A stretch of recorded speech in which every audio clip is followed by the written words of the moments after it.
John Maria Vianney സെമിനാരി പഠിക്കുമ്പോൾ കഴുതെന്നാ വിളിച്ചുകൊണ്ടിരുന്നത്. കഴുത. പഠിപ്പിക്കുന്ന അധ്യാപകർ പറഞ്ഞു, ഇവനെ ക്ലാസ്സിൽ ഇരുത്തി പഠിപ്പിക്കാൻ ബുദ്ധിമുട്ടുണ്ട്, ഇവനൊരു കഴുതയാണെന്ന് പറഞ്ഞു.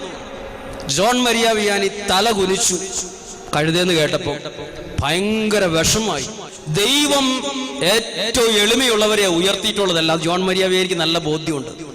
ജോൺ മരിയ ഇങ്ങനെ ചോദിച്ചു, പഴയ നിയമത്തിൽ സാംസൺ എന്നു പേരുള്ള വ്യക്തി ചത്തുപോയ കഴുതയുടെ താടിയിൽ ഉപയോഗിച്ചാണ് യുദ്ധം ചെയ്ത് ജനങ്ങളെ തോൽപ്പിച്ചത്, വെറും ഒരു കഴുതയുടെ എല്ലുകൊണ്ട്. അങ്ങനെയെങ്കിൽ ജോൺ മരിയ ഇങ്ങനെ ചിന്തിച്ചു, കണ്ണും മൂക്കും ചെവിയും കാതുമുള്ള ജീവനുള്ള ജോൺ മരിയ എന്ന കഴുതയെ കൊണ്ട് ദൈവം എന്തെല്ലാം കാര്യങ്ങൾ ചെയ്യാൻ ദൈവം ഉപയോഗിക്കും.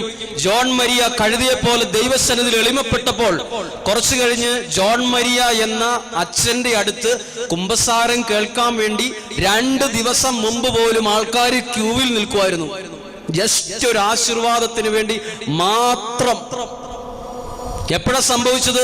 ജോൺ മരിയ വിയാനി ദൈവസന്നിധിയിൽ ഞാൻ ഇത്രയേ ഉള്ളൂ എന്ന് പറഞ്ഞപ്പം ദൈവത്തിന്റെ ശക്തി ജോൺ മരിയ വിയാനിയിൽ പ്രബലപ്പെട്ടു. ജോൺ മരിയ വിയാനി ജീവിച്ചിരുന്ന കാലഘട്ടത്തിൽ ഏറ്റവും ശക്തന്മാരെക്കാൾ കവച്ചു വെച്ച് ഉന്നതങ്ങളിൽ എത്തിയ ഒരാളാണ് ജോൺ മരിയ. പ്രിയപ്പെട്ടവർ, നമ്മൾ എളിമപ്പെട്ടാൽ ദൈവം നമ്മളെ ശരിക്കും ഉപയോഗിക്കും, വലിയ കാര്യത്തിന് നമ്മളെ തെരഞ്ഞെടുക്കും.